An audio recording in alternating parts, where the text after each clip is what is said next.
Salut tout le monde, c'est Simon, je vous retrouve pour une nouvelle vidéo. On va partir du côté de la Ligue Europa. Moi, j'ai pas fait un petit récapitulatif de la semaine passée, ça j'ai complètement zappé.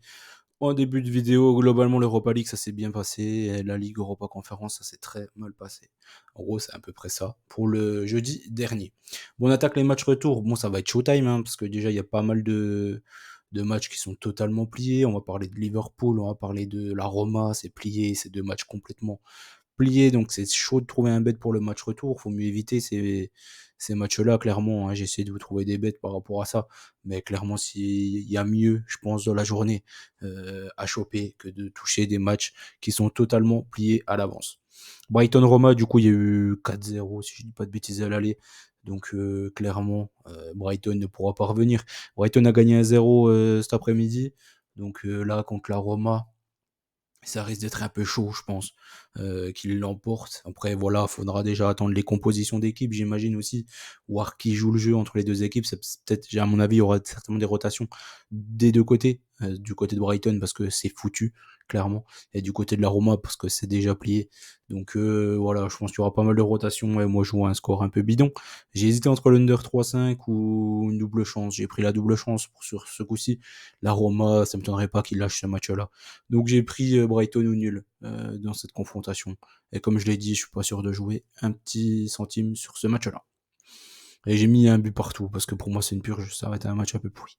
Leverkusen contre Karabakh ensuite, Leverkusen qui a failli perdre son premier match depuis X temps, mais là, non, ils sont revenus à deux partout contre Karabakh, ils avaient fait beaucoup de changements de la composition d'équipe à l'aller, je pense qu'au retour ça va pas être la même chanson, il va aligner son armada, et clairement ils vont écraser cette équipe de Karabakh.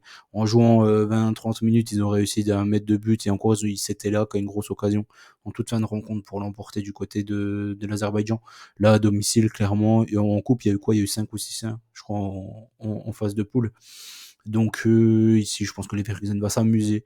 J'ai pris Leverkusen gagne 2-2 ou plus, et ça, j'ai pris un 4-0. Je pense qu'il n'y aura pas...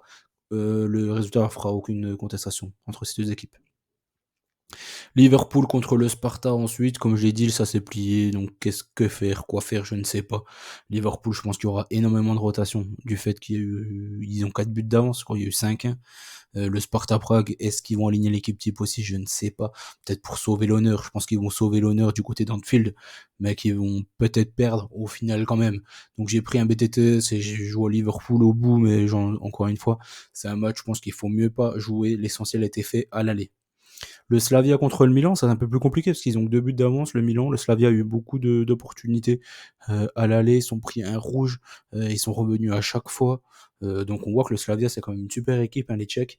Ils ont quand même fière allure en Europa League ou en compétition européenne quand même à chaque fois. Hein.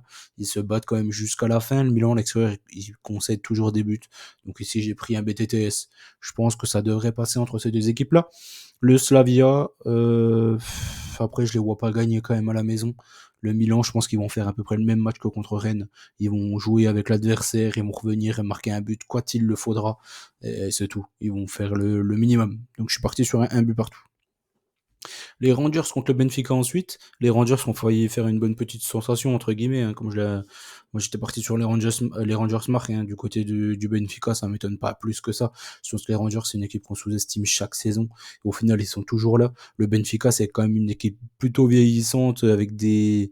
qui me fait penser un peu à des équipes turques, un peu, moi, pour moi.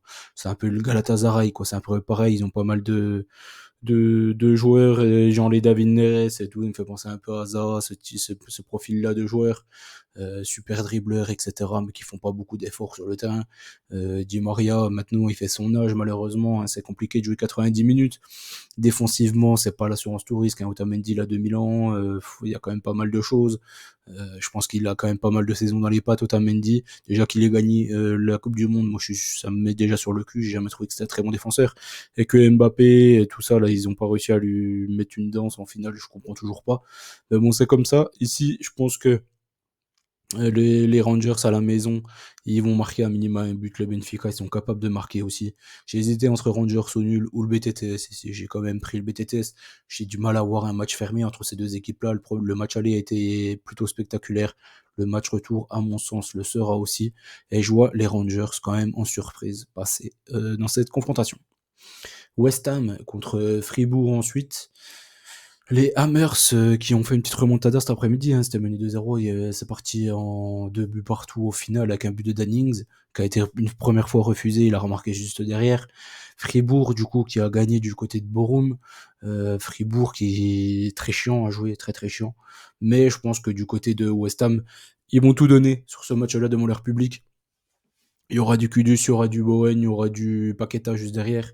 Je pense que ça devrait faire l'affaire contre Fribourg. Fribourg, moi, je les trouve pas impressionnants. Donc oui, ils sont forts sur coup de pied arrêté, etc. Il y a pas de problème. Mais c'est pas une équipe très renversante et très très belle à voir jouer. Donc moi, je pense que les West Ham à domicile, ils vont être portés par un public, ils vont chanter «Moi, je fais des petites bulles», ça va être magnifique. Et je pense qu'ils vont passer. Voilà, je pense qu'ils vont passer. J'ai pris leur victoire, mais je vais tenter peut-être aussi dans un fun leur qualif. Clairement, je pense qu'ils vont passer. Villarreal contre l'Olympique de Marseille. L'Olympique de Marseille qui a fait une démonstration de football au match aller. Villarreal qui n'a pas passé le milieu de terrain, clairement, il y avait qu'une équipe. C'était assez dingue de voir ça. Je suis bien content par rapport à Marcelinho. C'est un peu le revers de la médaille, hein, qui s'en prennent plein les dents. Tout le monde est content. Je pense que c'est ce qu'il méritait, clairement. Donc voilà, là au retour, l'OM s'est plié, ce qui va faire tourner, je l'imagine, moi. Je pense que Villarreal, ils vont jouer à la balle, l'OM, ils vont jouer à la baballe. Ça va, enfin, il y aura pas, ça sera pas un match spectaculaire. Je pense que le match est déjà plié. Donc là, je suis parti sur un Villarreal ou nul et jouer un match nul entre ces deux équipes-là. L'Atalanta contre le Sporting pour terminer le match aller, il y a eu un but partout. L'Atalanta avait fait énormément tourner, le Sporting avait fait un petit peu tourner, enfin surtout Gyökeres et Gonçalves, donc c'est quand même les deux meilleurs joueurs de leur équipe, donc c'est quand même assez important. Mais l'Atalanta, ils ont eu pas mal de poteaux au match aller, pas mal d'occasions, ils ont montré que c'était une équipe supérieure, alors qu'il y a eu beaucoup de rotation.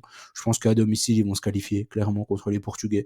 Les Portugais, clairement, l'objectif de la saison sera le championnat, de gagner le titre. Ça fait un petit moment là que ça tourne autour. Ils l'ont gagné quand même, hein, récemment, mais je pense que cette saison, elle peut être encore pour eux parce que je les trouve meilleurs que le Benfica. Clairement, Porto, c'est en dessous cette saison, ils ont trop de points de retard. Donc, ça devrait être pour le Sporting cette saison. Et clairement, en faisant tourner le match aller, ils nous ont bien montré que c'était vraiment l'objectif principal de la saison. Donc, je pense que l'Atalanta va se qualifier. J'ai pris carrément ça, hein. Donc, c'est peut-être plus simple. C'est un peu comme, comme la victoire, ça revient strictement au même en fait, hein.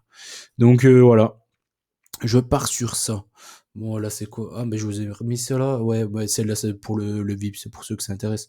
C'est ce que je propose sur Telegram, tout simplement. C'est les matchs, surtout pour le week-end, avec pas mal de buts. De toute façon, je vous ai déjà montré sur Telegram, tout ça. Donc, il n'y a pas de problème. N'oubliez pas qu'on gagne ou perd ensemble. Je vous souhaite bonne chance à tous. N'oubliez pas le petit like, bien évidemment, je vous fais confiance. Et on se dit à très vite. De toute façon, il restera la Ligue Europa conférence à faire. Et je vous dis à bientôt. Allez, ciao à tous.